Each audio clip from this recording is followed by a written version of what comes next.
Ini ada soalan dari jemaah, bagaimana hukumnya orang yang berciuman di depan Ka'bah walaupun suami istri?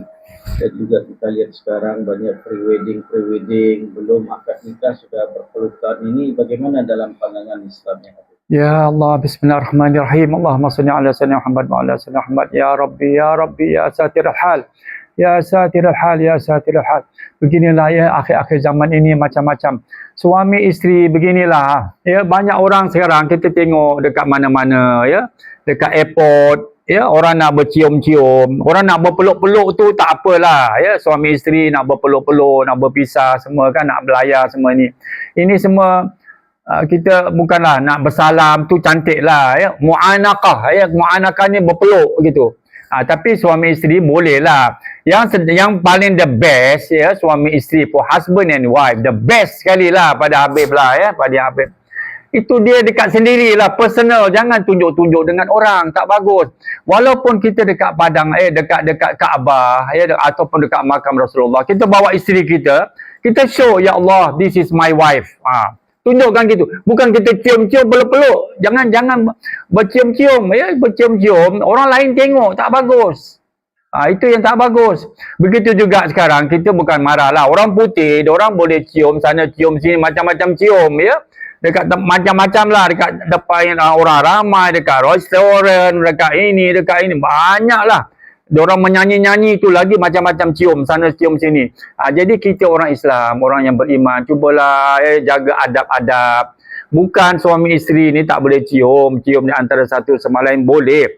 Kalau kita nak peluk, kita bilang kita pegang isteri kita ataupun isteri pegang suaminya, ya Allah, depan Kaabah, ini suami aku harapkan suami aku ni menjadi orang yang saleh, menjadi orang yang taat, yang baik. Bagus gitu. Begitu juga ini isteri aku, ya Allah, memohon kepadamu. Tapi tak mesti cium-cium lah, tak mesti cium-cium. Pegang boleh lah, pegang tu tunjuk show. Ya Allah, this is my wife gitu. This is my husband. Apa saja kita boleh cakap begitu. Tapi janganlah mencium-cium. Ini private lah, macam rahsia punya kan, husband and wife punya kan. Jadi kita nak tunjuk ni semua dalam bilik kita sendiri, tak apalah. Begitu juga sekarang, yang sekarang adat-adat ya, orang dalam perkahwinan, sebelum perkahwinan, di mana-mana sekarang tengok, di mana, di Malaysia, di Singapura, di Indonesia, ya Allah, ya Rahman, ya Rahim. Janganlah kita husband and wife ni kan belum nak nikah ke nak apa ke kan, diorang suka taruhkan tangan kat kepala perempuan itu, isterinya ke apa kan. Tapi jangan terlalu lama sangat, lepas itu dia bercium pula bekas situ, berpeluk-peluk, bercium-cium, itu pun tak bagus juga. Yang bagusnya dia bercium masuk dalam bilik dia sendirilah.